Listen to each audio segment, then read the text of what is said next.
Yes, we now move on to your university section.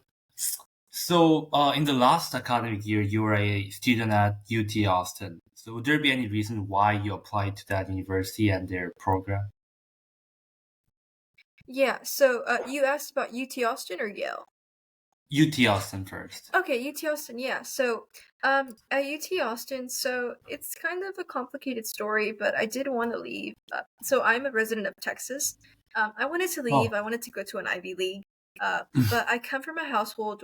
There's something called machismo in Mexican cultures. It's something called like male dominance. So my dad is very, very protective of me, and he thought that I would get I would die or something if I left Texas. So I was basically oh, constricted to stay. Yeah, I was basically constricted to stay within Texas borders. So I had to limit myself. So I ended up choosing UT because it is the number one public school in Texas, Hmm. and it's also very beautiful. And aside from that, it has really, really, really good rankings. So I was like, you know what? I'll just try it out and see how it goes. And I thought I was just gonna stay there for the full 4 years. So I was a public relations major, and I was gonna switch out and did not end up liking the major. So I was gonna do economics and international relations after finding an interest in pre-law. But then I'd say like at the end of December, I just started thinking like, you know what, like I want to transfer. I think I still want to go to an Ivy League. And that's when I had a Okay. talk with my dad. And he was like, you know what, if you get accepted, you can go. So thankfully it worked out. But yeah, that's basically it. I was basically attracted to UT because in a sense I was kind of forced to stay within Texas. So I didn't Oh, have many options. yeah. Yeah, but also UT is a very, very nice school, and for a lot of people that I met at UT, it was their dream school, and I can see why because it's very beautiful and the environment is really nice, and everybody's also very sweet. Hmm. And you previously mentioned that you only had like a 2 to 3 hours of sleep, and I believe that the reason why you had only that short amount of sleep was because you had to study, and also at the same time, I believe you were involved in a lot of clubs there. Can you perhaps like talk more about clubs that you participated in during your UT Austin experience? Yeah, yeah, yeah. So at UT, I basically was part of a pre-law org, so I was part of Minority Women Pursuing Law. So this was basically for women pursuing like law. So I really liked this program.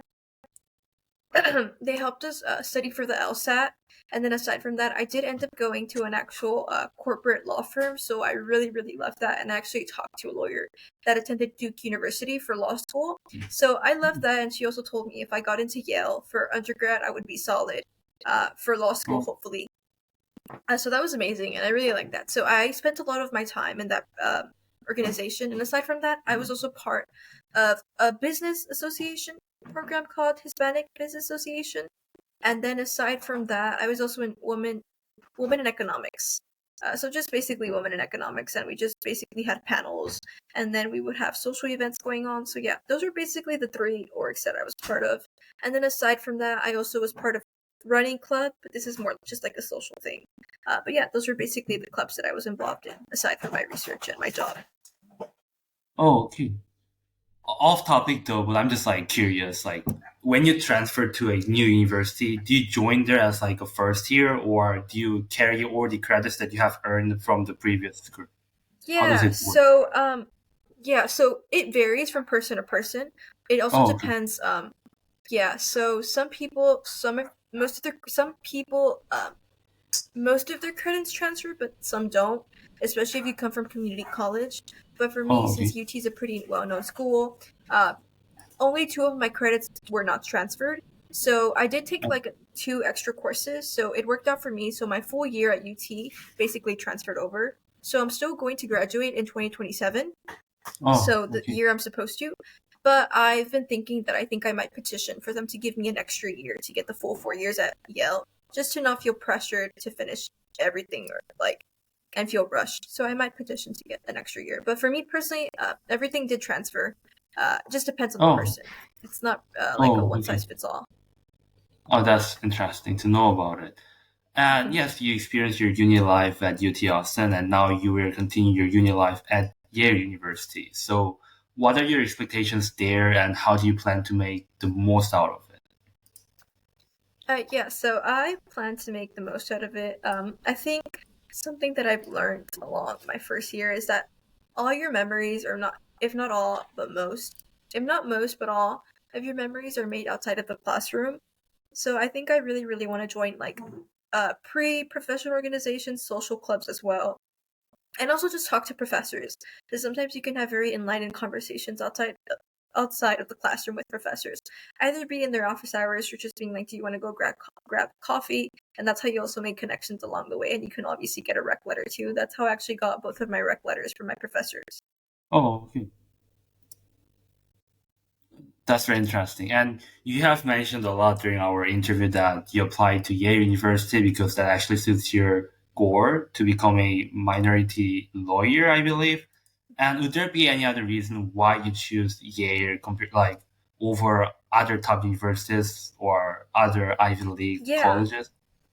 yeah. So the reason why Yale is my was and is my top school is because um since they are very well known for their liberal arts education, I loved the coursework they offered. They had amazing classes. So I started looking at their classes back in like February, and I fell in love with a lot of their classes. In regards to like political science, so they had like women in politics, data science, in like political campaigns, such niche classes that I really really liked. So I knew this would be a great fit for me. And aside from that, I do have friends that go to Yale, and most of them, if not all, they're all liberal arts and social science majors, and they love Yale and the resources they offer. So I just looked into it more, and I got in contact with this one professor that my professor at UT knew. So I basically had just like a quick chat, and I ended up loving it. So I was like, you know what, I'm gonna try. But to tell you the truth, I didn't think I was gonna get accepted just because Yale's transfer rate is extremely, extremely low. It's a 1%. So I didn't think I was gonna get accepted just because like with a 1% acceptance, no one, I don't think anybody would be confident that you'd get in. But thankfully, they saw something in me, so I'm very, very excited. But yes, yeah, nonetheless, you got into Yale, one of the top college in US, of course. Yes, congrats on that once again. Thank Um, you. I'm like curious, like, what do you think? What made you stand out? Like, what do you think? What made you unique compared to other candidates that Yeah. applied to Yale University at the same time? Yeah, so this is something I try to reflect on a lot. So it was, I'd say it would be like, I don't think it's just one piece. I think, if anything, it was three pieces. So when I Oh, did get my acceptance letter in the mail, at the bottom, one of the advisors did mention that I had a stellar application and they loved reading my personal statements. So I like to think that I'm a pretty good writer. So I think, first of all, just my mm, writing, um, I think it really, really moved them. And aside from that, also the fact that um, I want to give back to my local community. So here in the RGV, the Rio Grande Valley, the acronym is the RGV. It is underfunded, so a lot of us here are actually going to be first generation. So once I end up being successful, I really, really want to give back in the form of scholarships, and also give back in the sense of like coding classes and like research assistantships, and then all of this stuff that I was never offered because we never were given the opportunity. So I did mention that a lot, and just because I feel oh, like I was never able to explore how much I could go just because I wasn't given the opportunity. And then aside from that, I think one of the biggest in general is the rec letters. I think rec letters play such a huge role when you're applying to colleges because mm, this is an outside perspective, so it's unbiased in a sense. Like, you're not paying them to do it. It's like something that you can't control, and someone is writing. So it's like honesty in a sense. So one of my professors did give me the rec letter she wrote, and I started tearing up. I thought it was very, very sincere, and I think that was also a reason why I moved up. I guess like the scale. I don't know how like admissions works, but I'm assuming they go up like trials. Like if you make it up first trial and then second, third, fourth. So thankfully, I made it up all the way. that's very interesting. And since you said you are a great writer, would it be okay if I ask you on like writing a successful personal statement, or can you like perhaps share your topics on what you wrote about your personal statement, perhaps? Yeah, so Yo has a lot of personal statements. So I think, Mm, if I'm not mistaken, I ended up writing like seven seven. Oh, wow. yeah, yeah, Yo has a lot. So one of them that I wrote, I remember it was something like Yo is emphasizes intellectual curiosities. So tell us about yours. Uh-huh. So I basically told them how I'm a first generation. I'm also low income, and I'm the first person in my family to ever go to college. And then aside from that, I'm also the oldest, so I had to set the Mm, example. And then aside from that, also just seeing myself that like only 3 out of 10 students here in the valley um, get access to like coding classes and like STEM classes and like so much more and just like an actual adequate education. And I want to give back in the sense of scholarships that I had mentioned. And also, I also told them that I would really want to do research on this too and eventually write a thesis. And if possible, I'd also want to get a PhD on this too. Why low income communities can't thrive as much as higher, and also how this might link to like minority uh, and like propaganda. So this is something I did mention. So I think this personal statement was very, very strong. Aside from that, I can't really think off the top of my head, but it was around the same ballpark, and that I really, really liked liberal arts education. But yeah, I can't remember off the top of my head. That's like the oh, only one that stuck that with is me good. because I thought it was very personal. Mhm.